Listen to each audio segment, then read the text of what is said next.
A usted, mi hermano Carlos, gracias por la presentación de nuestro amado hermano expositor de esta noche, una excelente presentación que nos ha dado en este momento. Vamos a dejarle entonces el tiempo a nuestro hermano René Rosa desde Honduras. Nuestro hermano estará haciendo la oración por el expositor y por la palabra de esta noche. Adelante, mi hermano René. Gracias, hermano. Vamos a orar en este momento. Señor Dios eterno, en el nombre de Cristo Jesús, estamos llegando delante de tu divina presencia, agradecidos de todo corazón por la oportunidad que nos concedes de tener este momento de comunión, de compartir, este momento en el que podemos unirnos para alabar tu nombre, para eh, tener la oportunidad de crecer por medio del estudio de tu palabra. En este momento vamos a escuchar tu palabra por boca de nuestro hermano Selvin. Para nosotros es un gran privilegio poder escuchar esta noche el mensaje de la palabra. Queremos suplicarte especialmente que tú puedas usar a nuestro hermano dándole mucha sabiduría, que él pueda tener esa facilidad de exposición y al mismo tiempo que nosotros podamos tener la facilidad de entendimiento al momento de escuchar la exposición de tu palabra. Hoy vamos a aprender de ese gran varón en el Antiguo Testamento, la manera como él sintió muy profundo en su ser el- ese sentimiento de, de ser un hijo tuyo en medio de tiempos difíciles. Hoy vamos a escuchar tu palabra y queremos que nos des a nosotros también, Señor, un corazón dócil, entendible, corazón dispuesto a poder atesorar tu palabra y también poder enseñar a otros que necesitan esa palabra tuya. Oramos nuevamente por nuestro hermano Selvin, que es el expositor de esta noche, y también por cada uno de aquellos que estaremos escuchando tu palabra. En el nombre de Cristo Jesús pedimos todo esto, Padre Santo. Amén. Amén. Muchas gracias, mi hermanito René, por esta preciosa oración y sobre todo poner en las manos del Señor a nuestro amado hermano expositor, a nuestro hermano Selvin Monterroso, que en esta hermosa noche nos trae el poderoso mensaje, las quejas de Jeremías desde Colombia. Adelante, mi hermano Selvin Monterroso. Ok, realmente las quejas de Jeremías fueron desde Israel, ¿no? Perdóname la broma. Que el Señor les bendiga, hermanos. Un gusto estar con ustedes una vez más. Bueno, la verdad es que se torna un poquito complicado y difícil a veces pensar que compartir con un grupo de predicadores. Creo que a todos nosotros nos queda más fácil pensar en un tema para la iglesia, ¿no? Porque estamos tan acostumbrados a eso. Y luego cuando pensamos o tenemos una invitación como esta y pensamos en un tema para personas que se dedican al ministerio, entonces uno empieza a darle vueltas a la cabeza para ser relevante, ¿no? Y para traer un tema que nos pueda ayudar a todos, que nos pueda servir realmente. En ese sentido, yo me he sentido sumamente identificado con este profeta del Antiguo Testamento. Claro, cuando nosotros hablamos de personajes favoritos, de grandes profetas, cómo no admirar a un Elías, cómo no sentirse identificado tal vez con un Amós y la justicia social, pero en sentido personal me ha gustado específicamente Jeremías y sobre todo porque creo yo que Jeremías, a diferencia de los demás profetas, realmente no quiso ser profeta, ¿sí? Cuando el Señor dice, ¿a quién enviaré y quién irá por nosotros? Isaías inmediatamente levanta la mano, ¿no? Envíame a mí. Pero el caso de Jeremías es muy distinto porque el Señor casi que lo obliga, ¿no? Y él no quería ser profeta. Pero aparte de eso, creo yo, Jeremías, a diferencia de los otros profetas, muestra de manera muy íntima el conflicto que tiene el profeta de Dios. A ver, expliquémoslo un poquito más. Sé que aquí estamos todos sentaditos, tal vez cenamos, ¿no? Y yo aquí tengo mi cafecito, ¿no? Y me encanta tomar café y tengo mi café aquí mientras estoy dando el estudio. Estoy tomando sorbo por sorbo. Y me gusta, ¿no? Y cuando las personas nos miran así, bien por Tomás, ¿no? Cenando ahí. Cuando las personas nos miran así, dicen, uy, la vida de predicador es bastante fácil, ¿no? Eso es sencillo. Eso simplemente es hacer unas visitas, evangelizar, predicar y se la pasa a uno muy fácil. O a veces también le tiran a uno la indirecta. Nosotros los que trabajamos, como si un predicador no trabajase y como si el ministerio fuese bastante sencillo, que de hecho los que se consagran a este trabajo y realmente hacen el trabajo como debe ser hecho, saben que no es fácil. Muchas veces uno entrega cuerpo, espíritu, alma por el ministerio y cuando uno se pone viejito ni las gracias le dan, ¿no? Uno se entrega por las personas y muchas veces sufre de esa ingratitud que a veces se tiene hacia uno y hacia el trabajo que nosotros tenemos. No tenemos jubilación, ¿sí? No tenemos retiro. No tenemos catorceavo, no tenemos aguinaldo, no tenemos prestaciones, empecé diciendo, no tenemos un montón de cosas, ¿no? No tenemos seguro social, no tenemos cuánta cosa usted pueda imaginarse que cualquier empleado del gobierno tiene, ¿no? Y aparte de eso, los conflictos que enfrentamos dentro de la iglesia, ¿no? Y a mí, pues por ser maestro, tal vez haber sido maestro de Baxter, de cuando en cuando un consiervo me llama para darme sus quejas y entonces me entero de un montón de cosas y digo, verdaderamente la vida del ministro no es fácil. Pues en el Antiguo Testamento la vida del profeta no era para nada fácil, ¿no? Y eso nos lo demuestra de manera más íntima Jeremías, ¿no?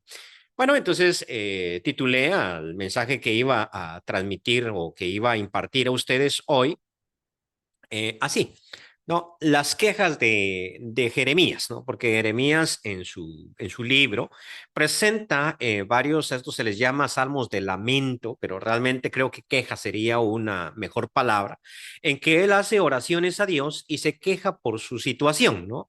Pero además de eso, porque hay 5 salmos de lamento o de queja a través de Jeremías. Y tal vez el más famoso de todos es el capítulo 20, ¿no? Donde él verdaderamente de queja, pero es que tenía razón, había estado en el cepo toda la noche, lo habían azotado previamente, y entonces él hace una oración interesante al Señor. Pero 2 de esas quejas que se presentan en el libro de Jeremías tienen una respuesta por parte de Dios, y esta es la que a mí me interesa tocar con ustedes hoy. Las quejas de Jeremías y la respuesta divina. La primera de ellas aparece en el capítulo 12, ¿no? Y dice Jeremías, justo eres tú, oh Jehová, para que yo dispute contigo. Sin embargo, alegaré mi causa ante ti. ¿Por qué es prosperado el camino de los impíos y tienen bien todos los que se portan deslealmente? Los plantaste y echaron raíces, crecieron y dieron fruto.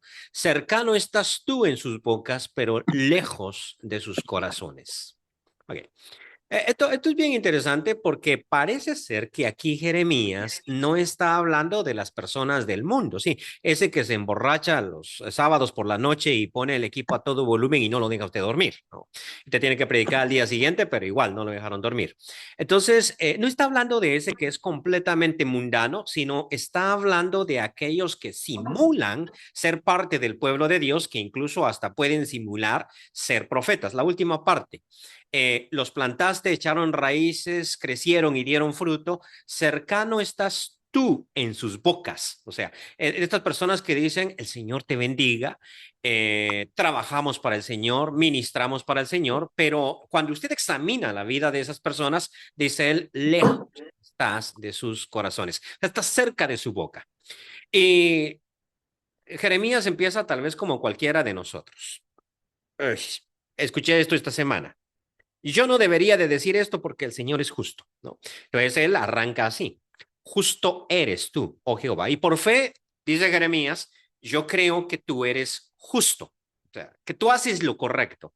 Y de hecho, muchos de nosotros podemos decir eso. O sea, el Señor siempre hace lo correcto y jamás se equivoca. Pero voy a hacerte la pregunta, dice. Voy a alegar delante de mí, de ti, mi causa. Cuéntame, ¿por qué es prosperado el camino de los impíos? ¿Por qué esas personas que no se dedican al ministerio realmente son sumamente prosperados? Tienen bien todos esos que se portan deslealmente, ¿no? ¿Por qué? ¿Por qué? No solo porque ellos son prosperados, sino porque yo no, o porque a mí me sucede lo contrario. Pero tú, oh Jehová, me conoces, me viste, probaste mi corazón para contigo. Tiene lo que en el Antiguo Testamento se llama un salmo imprecatorio, ¿no? Parte de un salmo imprecatorio. De hecho, aquí tenemos nosotros un poema, entonces por lo tanto tenemos un salmo. Los salmos no se pueden encuadrar en las clasificaciones que nosotros hacemos. A veces decimos, este es un salmo didáctico, este es un salmo de lamento, este es un salmo imprecatorio, ¿no? Esas son clasificaciones posteriores que nosotros tenemos para poder ubicar a los salmos. Pero realmente los salmos pueden tener un poquito de esto y un poquito de aquello, porque ellos no decían, voy a hacer un imprecatorio y mañana hago uno de lamento. Él simplemente hacía el salmo y la primera parte es una queja, ¿no? Hacia Dios y la segunda parte es una oración por la destrucción de los enemigos. Es un salmo imprecatorio, donde dice, eh, arrebátalos como a ovejas para el degolladero y señálalos para el día de la matanza. ¿Hasta cuándo estará desierta la tierra y marchita la hierba de todo el campo por la maldad de los que en ella moran? Faltaron los ganados y las aves, porque dijeron, no verá Dios nuestro fin. Pequeño paréntesis, no es parte de la temática que estamos tocando, pero cuando uno va al Antiguo Testamento y se topa con estos salmos imprecatorios, siempre las personas dicen, oye, ese sentimiento como que no es muy cristiano, o sea, como que eso no es muy cristiano, sí. Y bueno, en primer lugar voy a contestar, no tiene por qué ser cristiano, es el Antiguo Testamento, el Nuevo Testamento es completamente distinto y Jesús a nosotros en el Nuevo Testamento, en el Sermón del Monte, nos instó o nos instruyó a orar por nuestros enemigos y a bendecir a aquellos que nos maldicen. Sin embargo, no hay mucho de malo, y voy a defender la posición del salmo imprecatorio, no hay mucho de malo. Claro que a veces aparece este lenguaje tan fuerte, ¿no? Así como señálalos para el día de la matanza, ¿no?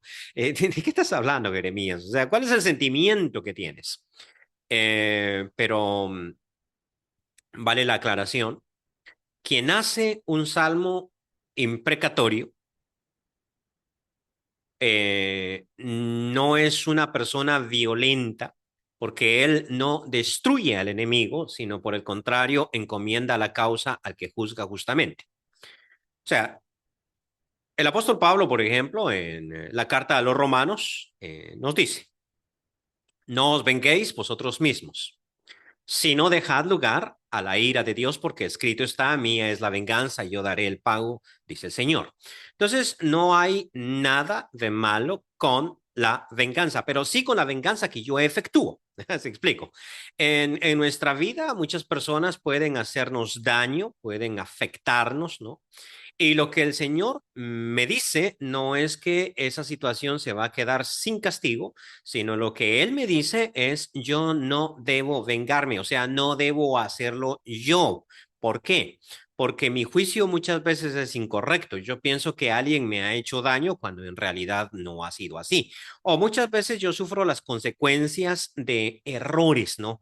La persona en cuestión o el hermano en cuestión no pensaba hacerme daño, no estaba dentro de sus propósitos o dentro de su corazón, pero existe algo que se llama fuego amigo, existe otra cosa que se llama daño colateral y al final pues, muchas veces termino sufriendo lo que yo no merecía por una parte y lo que la otra persona no pensaba hacerme. Entonces, debido a eso, yo no debo vengarme, yo no debo tomar venganza porque mi juicio muchas veces es incorrecto, ¿no? Es viciado, es limitado, estoy equivocado.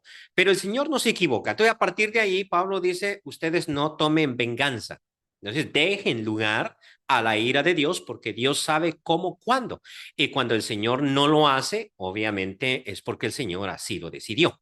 Pero en el Antiguo Testamento es parte del diario vivir eso de, Señor, haz algo, ¿no? Entonces, en el contexto, Jeremías ha sufrido mucho, ¿sí?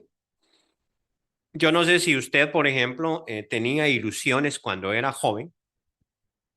Él tenía ilusiones, él quería eh, ser campesino, ¿no? Él quería sembrar su viña, él quería disfrutar de la tierra, él quería vivir una vida apacible, probablemente con una esposa, una familia.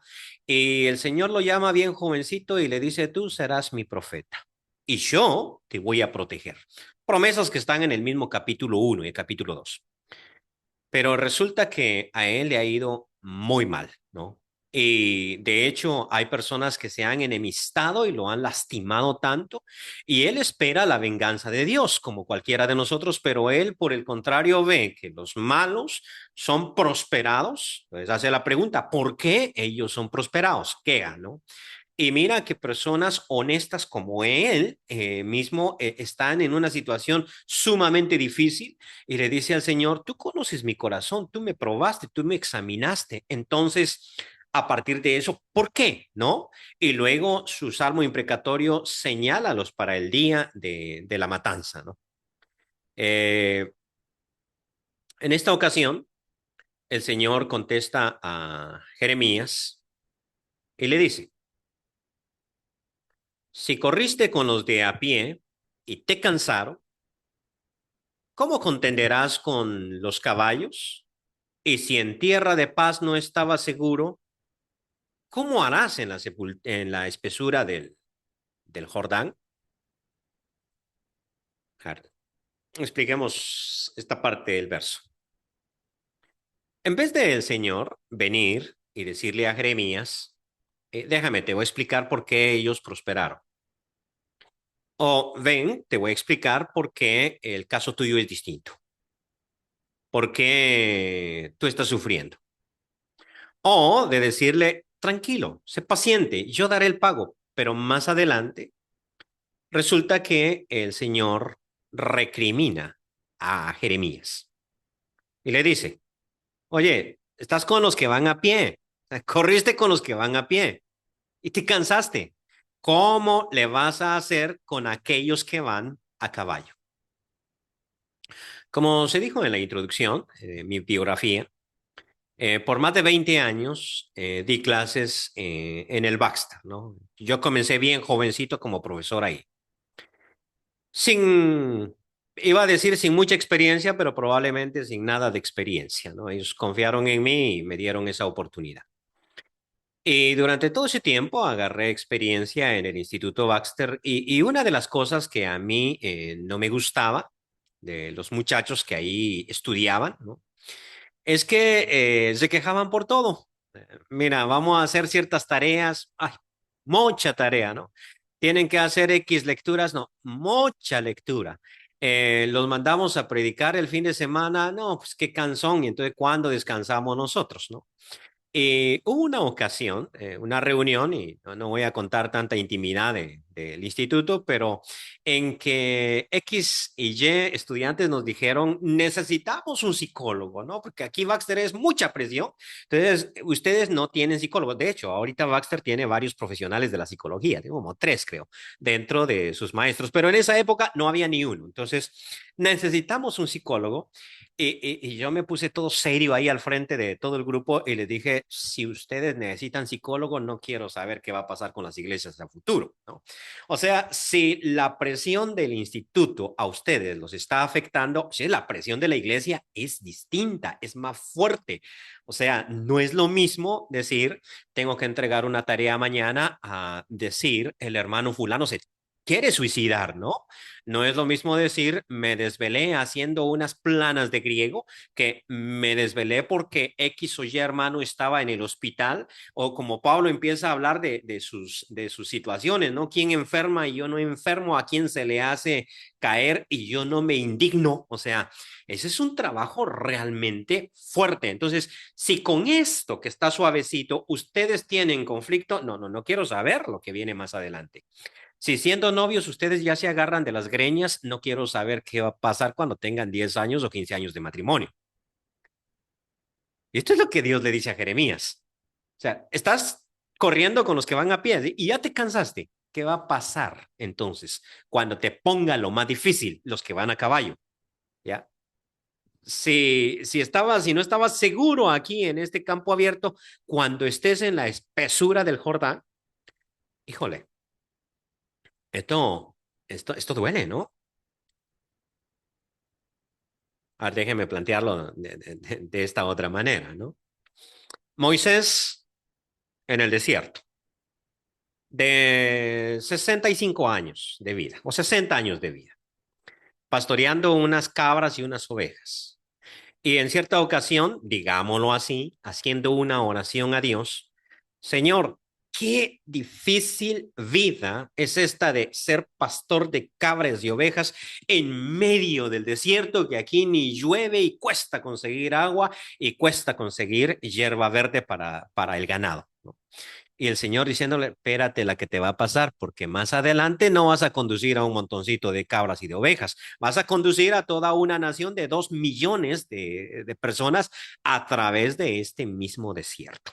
O sea, ¿qué es lo que te espera? Entonces, muchas veces nosotros nos quejamos de situaciones que estamos viviendo. Señor, esta iglesia de Santa Marta con sus 40 miembros que tiene me está causando un montón de dolores de cabeza. Espérate, es que no sabes lo que yo te voy a lo que te voy a dar. O sea, si con esto te estás cansando, no quiero ni saber qué es lo que vas a experimentar cuando tengas aquella gran comisión que yo tengo para ti. ¿Esto qué le dice Jeremías? La cosa no está grave todavía, se va a poner grave más adelante. Bueno, esa es la respuesta de Dios. Veamos el siguiente salmo. Viene del capítulo 15 del libro de Jeremías, siempre.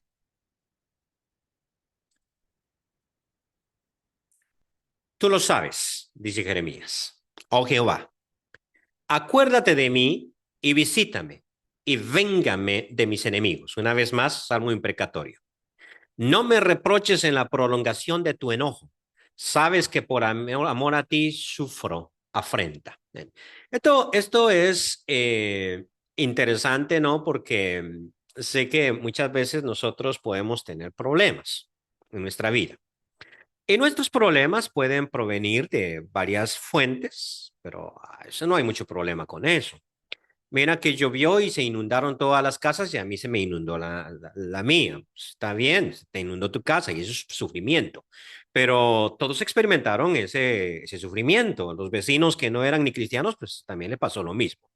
Mira que el costo de la vida ha aumentado y ahora la plata no me alcanza. Sí, pero a todos les pasa exactamente lo mismo, ¿no? Eh, en este caso, Jeremías dice, yo estoy sufriendo, ¿no?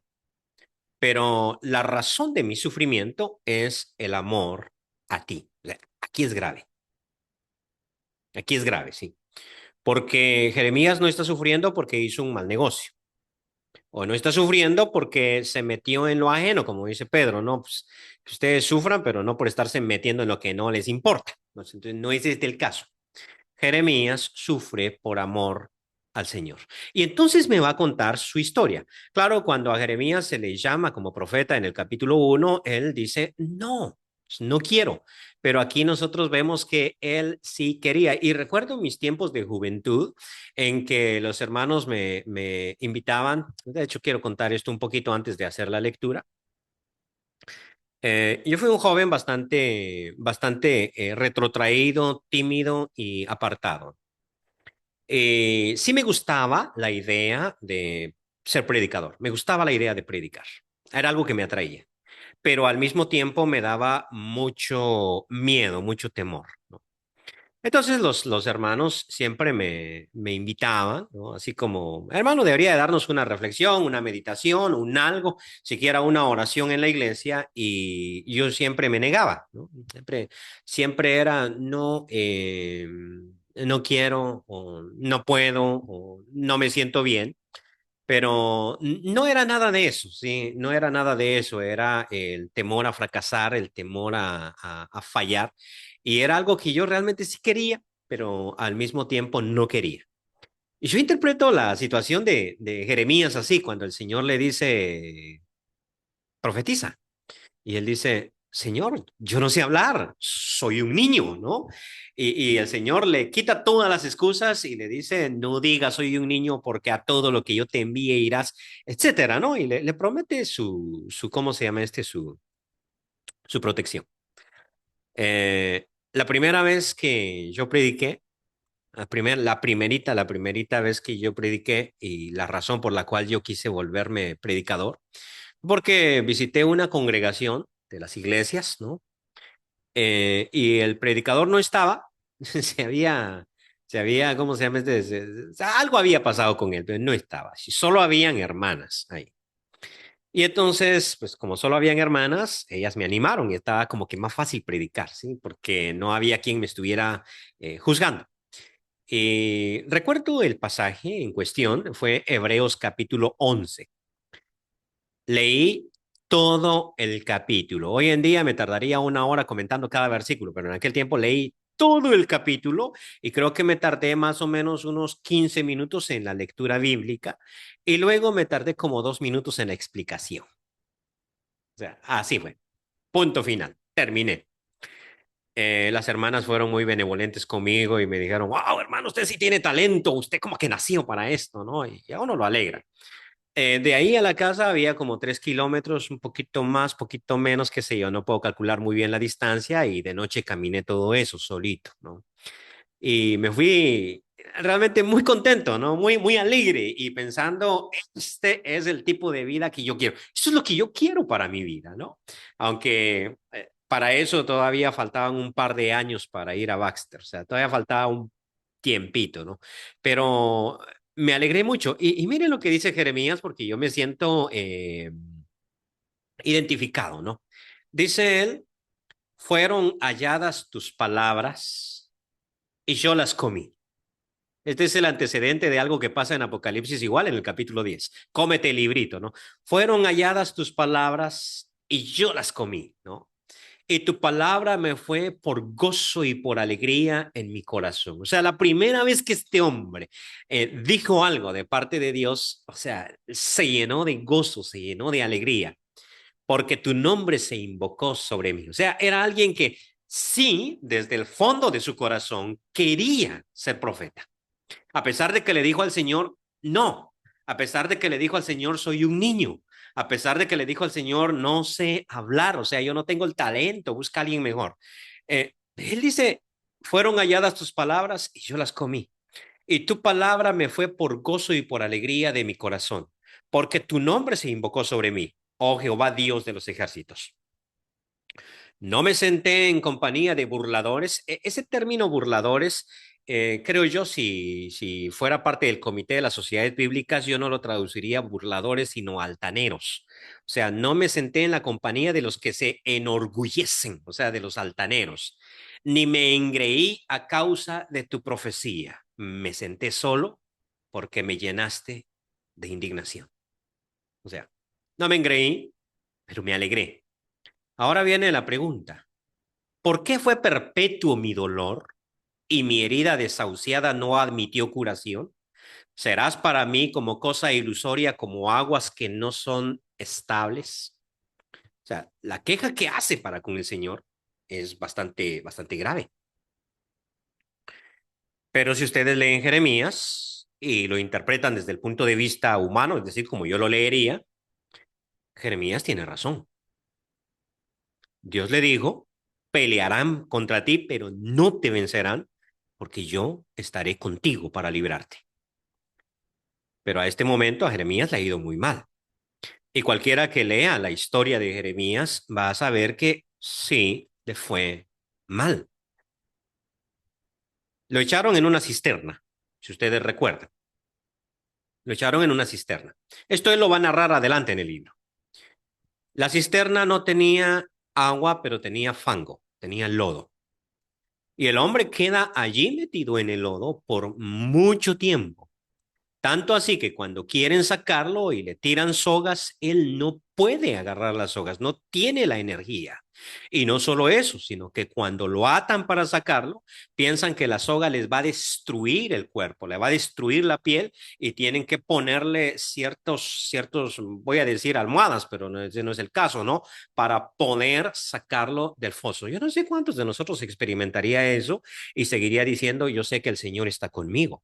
Entonces él ahí dice, Señor, me serás como cosa ilusoria, como aguas que no son estables, o sea, serás eso para mí.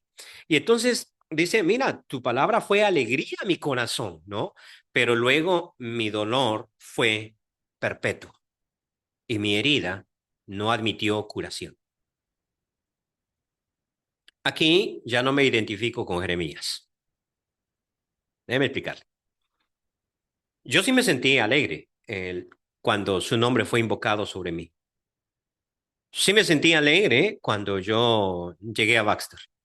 15 días después estaba deprimido. Como le pasa a todo muchacho que llega a Baxter, ¿no? Le agarra una cosa horrible que se llama mal de patria y todo lo del país le parece más maravilloso. En Semana Santa fui a Guatemala y me di cuenta que tierra es tierra, ¿no? Luego regresé y me acostumbré a vivir ahí y cuando me gradué, pues muy feliz, ¿no? Muy contento. Y hasta este momentito puedo decir eso. O sea, yo no voy a contar aquí experiencias personales de sufrimiento porque realmente no las he tenido. He encontrado muy buenos consiervos, muy buenos amigos, más que hermanos, amigos en el ministerio. Las iglesias siempre me han querido y estoy bien, ¿no? Pero yo sé que esa no es la realidad de todos, que no es la realidad de la mayoría y que tal vez muchos de los que están escuchando o escucharán este mensaje posteriormente, porque a mí me gusta grabar mis intervenciones y subirla a mi canal de YouTube, alguien lo mira y con eso es suficiente. Y tal vez esa persona está experimentando precisamente eso. O sea, yo me entregué en alma, en cuerpo al ministerio, di todo lo que yo quería y sin embargo mi dolor fue perpetuo, ¿no? Y mi llaga no admitió curación.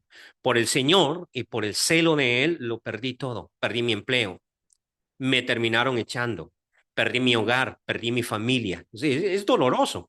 Y a veces sucede, ¿no? Sucede que por estar tan entregado a las cosas de Dios, tenemos dolor. Y entonces Jeremías dice eso, ¿no? ¿Por qué fue perpetuo mi dolor? Algo que asombra, ¿no? Y es que les dije este es antecedente para algo que ocurre allá precisamente en el capítulo 10 de Apocalipsis. Juan tiene una visión. Hay un gran ángel, que es un coloso realmente, que desciende, pone un pie en el mar, pone un pie sobre la tierra y tiene en su mano un pequeño libro, ¿no? Escrito. Y hay una voz que le dice a él, ve y pídele ¿cómo se llama este libro al ángel? Y cómelo. Será dulce en tu boca, pero te amargará el estómago. Y dice él, yo fui y lo comí, creo que es al revés, ¿no? Te amargará el estómago, pero será dulce en tu boca, porque este es un quiasmo, una figura literaria. Y él lo recuenta al revés. Lo comí y fue dulce en mi boca, pero me amargó el estómago. Es una alusión a Jeremías. Y es una alusión al trabajo del profeta, es decir, del predicador, en tiempos de persecución. Tu palabra es dulce en mi boca, pero me amarga la vida. O sea, en el capítulo 11 se presentan a los dos testigos, usted recuerda, que tienen unos poderes increíbles, pero que sin embargo andan vestidos de harapos. Dice la Reina Valera, vestidos de silicio. Dice el griego, vestidos de saco. Y el saco era una vestimenta de la gente pobre, hecha de pelo de camello, ¿no? Y que picaba terriblemente, pero es como decir, vamos vestidos de harapos. O sea que esos dos testigos sufren por el ministerio, tienen poderes, los protege Dios, nada les puede pasar, sin embargo, andan vestidos de harapos. Están pobres. Entonces Jeremías dice eso. Fue perpetuo mi dolor y mi llaga no tuvo curación. ¿Qué le responde el Señor? Una vez más, esperaríamos que el Señor reaccionara como un buen psicólogo, ¿no? O como un buen pastor. ¿Qué le diría usted a un consiervo que le dice algo semejante? Creo que le pegaría un abrazo y le diría, tranquilo, las cosas van a cambiar. Dios tiene una razón, Dios tiene una justificación, eh, pero muchas veces Dios no la tiene. Yo no sé si a ustedes les pasa, pero a mí me acaba de pasar que cuando están en medio de una predicación, de pronto una idea les choca en la cabeza que no tenía al inicio, pero que es concerniente, ¿no? Ustedes no crean que yo sigo un bosquejo estrictamente, ¿ah? Eh, no sé si usted se ha fijado que Dios en la Biblia no da explicaciones. Es interesante cómo actúa Dios. En el libro de Job, por ejemplo, yo esperaría, o esperaba tal vez antes de leerlo por completo, que al final Dios se apareciera y le explicara a Job la razón de su sufrimiento. De hecho, mi tesis para graduarme de Baxter fue esa, el problema del mal, el problema del sufrimiento humano. Y entonces Job fue parte de mis lecturas, ¿no? Y es lo que uno espera. Job, siendo justo, varón recto, hasta Dios lo dice, ¿no? Es un varón recto. Sufre lo impensable, ¿no? Y entonces todo Job, desde el capítulo 3 hasta la intervención del Señor, es una serie de diálogos entre los tres amigos de Job, Job mismo y otro señor que aparece más adelante que se llama Eliú, ¿no? Y es una serie de diálogos sobre por qué sufre el inocente o cuál es el asunto del sufrimiento del inocente. Y uno espera que al final Dios se presente y dé una cátedra teológica y nos deje a todos sin dudas. El inocente sufre porque, dos puntos, abro comillas, ¿no? Pero resulta que cuando uno lee Job, no pasa eso, sino que Dios llega y reta a Job.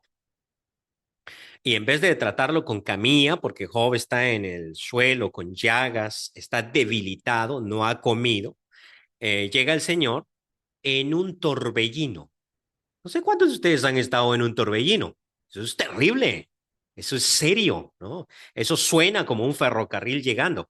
Y aún cuando uno está bien alimentado y esos que van al gimnasio y todo eso se asusta ante un torbellino. ¿Por qué a Elías se le apareció en el silbido apacible y delicado, pero decidió a Job en esta situación que Job estaba experimentando y con toda la debilidad, aparecerse precisamente en un torbellino y no en un silbido apacible y delicado? Y no solo eso, sino que le dice, ¿quién es este que oscurece el consejo con palabras sin sabiduría? Ahora ciñe como varón tus lomos. O sea, ponte de pie que yo te voy a preguntar. Y lo reta, ¿no? Y le empieza a decir, ¿dónde estabas tú? Y Job reconoce su insensatez. O sea, estoy serio, porque nosotros tenemos una filosofía y una teología muy antropocéntrica, y entonces decimos que el hombre es justo y Dios no. Pero la Biblia dice al contrario, sea Dios veraz y todo hombre mentiroso. Entonces esperamos que Dios se aparezca aquí y le diga, Jeremías, tranquilo. Más adelante tú lo comprenderás. O que le diga, tu suerte va a cambiar más adelante. Tu llaga va a ser sanada, ¿no? O que le explicara al menos en qué ha fallado él. Pero resulta que Dios se aparece y por el contrario le dice,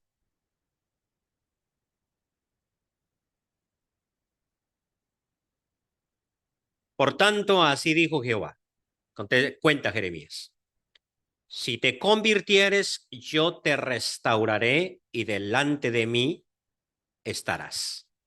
Y si entresacares lo precioso de lo vil, serás como mi boca. Espérate. Yo no sé cuántos de ustedes sabían que la palabra profeta significa boca y que están íntimamente relacionados. Dios expresa o sea, transmite su idea y el profeta habla. Ahora, aquí Dios le está diciendo, Jeremías, necesitas arrepentirte. Pero arrepentirme de qué? Si yo comí tus palabras, fue alegría. Yo no me senté en compañía de los altaneros. Yo me senté solo porque me llenaste de indignación. Y por el contrario, yo sufrí a causa de tu palabra. Y le dice Dios, si te convirtieres, yo te restauraré. Necesitas arrepentirte. No, yo nunca se lo he dicho a un consiervo que viene y me dice, ¿por qué el Señor? Arrepiéntete. Generalmente es un abrazo, generalmente estoy contigo, generalmente te comprendo, generalmente aguanta un poquito más adelante podemos comprender, ¿no? Pero aquí le dice, arrepiéntete. Y no solo arrepiéntete, si entre sacares lo vil de lo precioso, te restauraré, serás mi boca. O sea, ya no soy tu profeta. No, ya no, ya no. ¿Suena extraño? Vean la última frase.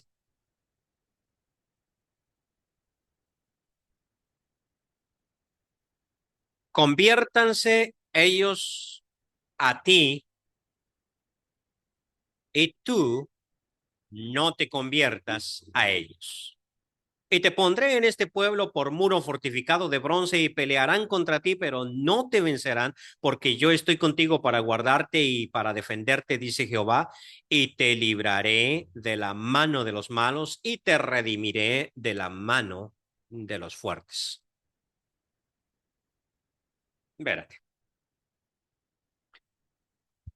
Muchas veces nos pasa, ¿sí? Y esto creo que Jesús va en consonancia con esto, cuando le dice a sus discípulos, vosotros sois la sal de la tierra, pero si la sal pierde su sabor, ¿con qué será salada? A ver, pongamos aquí un ejemplo. Vosotros sois la sal de la tierra, pero existe la posibilidad en el escenario de Jesús de que la sal pierda su sabor, lo cual dicen los historiadores que era muy típico en el tiempo del Nuevo Testamento. Ellos no purificaban la sal con los métodos que nosotros usamos y muchas veces esa sal estaba mezclada con arena y no solo eso, sino que se guardaba en bolsas de piel, de cuero o a veces de lana, ¿no? Entonces, a veces se dejaba la bolsa de la sal allí en una repisa y por causa de la humedad que estaba presente prácticamente en todas las casas de Israel, la sal se diluía dentro del agua y en efecto perdía su sabor. Entonces era algo típico. Si la sal pierde su sabor, pregunta Jesús, ¿con qué será salada? Bueno, nosotros somos la sal de la tierra, ¿no? Y nosotros los predicadores, la sal de la iglesia. Somos los que enseñamos el amor de Dios, la comprensión, los que tenemos que tener un carácter estable, siempre con dominio propio, etcétera, ¿no? Todos los requisitos que se mencionan para los ancianos deberían de estar en cualquier ministro, ¿no? Sin embargo, cuando la iglesia es difícil, y hay iglesias más difíciles que otras, hay iglesias que son muy dóciles, son muy amables, todo es lindo, pero hay iglesias que son más complicadas, ¿no? Y cuando la iglesia empieza a criticarlo a usted, a hablar mal de usted a sus espaldas, incluso a menear la cabeza mientras usted está predicando, etcétera, etcétera, etcétera, ¿cuántas veces dan ganas de devolver la misma moneda? Ah, hablaron mal de mí. Entonces, no, es que déjeme contarle lo que yo sé de esta persona. Oye, tú eres la sal. Y si la sal pierde su sabor, entonces ¿con qué será salada? Hay un momentito en que Dios le dice a Jeremías, Jeremías, lo siento mucho, pero estás igualito que los israelitas. Si no hay diferencia entre tú y ellos. Conviértanse ellos a ti y tú no te conviertas a ellos. O sea, tienes que mantener tu estabilidad. Tienes que convertirte. Tienes que cambiar. No puedes utilizar las mismas armas que ellos utilizan. En conclusión, No sé las situaciones ministeriales que cada uno de ustedes o cada uno de nosotros atravesamos. Me encantaría saber para dar un mensaje más apropiado, pero no lo sé. Sé que hay mucha dificultad, sé que en la iglesia vamos a experimentar crítica, vamos a experimentar muchas veces irrespeto. Sé que las nuevas generaciones muchas veces van a pensar que su predicador que ya tiene canas está desfasado, que no sabe lo que dice, que no conoce la vida, que muchas veces las cosas deberían de cambiar. Sé que todo eso existe dentro de nuestras congregaciones. Y sé que muchas veces dan ganas de decir lo contrario y utilizar las mismas armas que se utilizan contra nosotros. Criticar, hacer posts en las redes sociales, hablar de lo difícil que es X o Y congregación, hablar mal de este o aquel hermano, o utilizar situaciones que no son convenientes, utilizar las armas del mal. Eso no puede ser, porque Jesús lo dejó completamente claro. Ustedes son la luz del mundo, ¿no? Y ustedes son la sal de la tierra. Si la sal pierde su sabor, ¿con qué será salada? Jeremías es escogido porque él es sal. Pero hay un momentito en que Jeremías hace su salmo imprecatorio y arrebátalos, destruyelos, ¿no? ¿Por qué le sucede eso? ¿Por qué a mí me está pasando lo que me pasa? ¿Por qué yo no tengo un carro doble cabina, un Toyota Hilux? ¿Por qué yo no tengo una casa? ¿Por qué hasta este momentito yo sigo rentando? ¿Por qué lo único que tengo es una bicicleta? ¿Por qué aquel otro que ni trabaja tiene esto o tiene aquello? ¿Por qué has bendecido al fulano? ¿Por qué este otro es admirado? ¿Por qué aquel otro mira que no hizo absolutamente nada, le rinden tantos honores y a mí que he sacrificado mi vida por ti, por el ministerio y sabes con qué dedicación me entregué? Mira que la gente piensa que soy un delincuente y mira que dicen que mejor ya no lo vuelvan a invitar para X o Y actividad. ¿Por qué a mí me está pasando esto?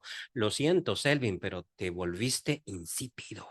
Perdiste la sal, perdiste la calidad, lo que te hacía único. No puedes cambiarlos porque eres igualito que ellos. La única forma de transformar a la iglesia es que su predicador y sus predicadores, sus líderes, sean resilientes, le llamamos. Vuelvan a su estabilidad. Nada me va a hacer perder mi cordura. Yo soy quien soy. Es mi esencia. Solo así puedo transformar. Y la única manera en que la iglesia pueda transformar a la humanidad o dar testimonio de Jesús es siguiendo el ejemplo de ese predicador. Conviértanse ellos a ti y tú no te conviertas a ellos. Que el Señor los bendiga.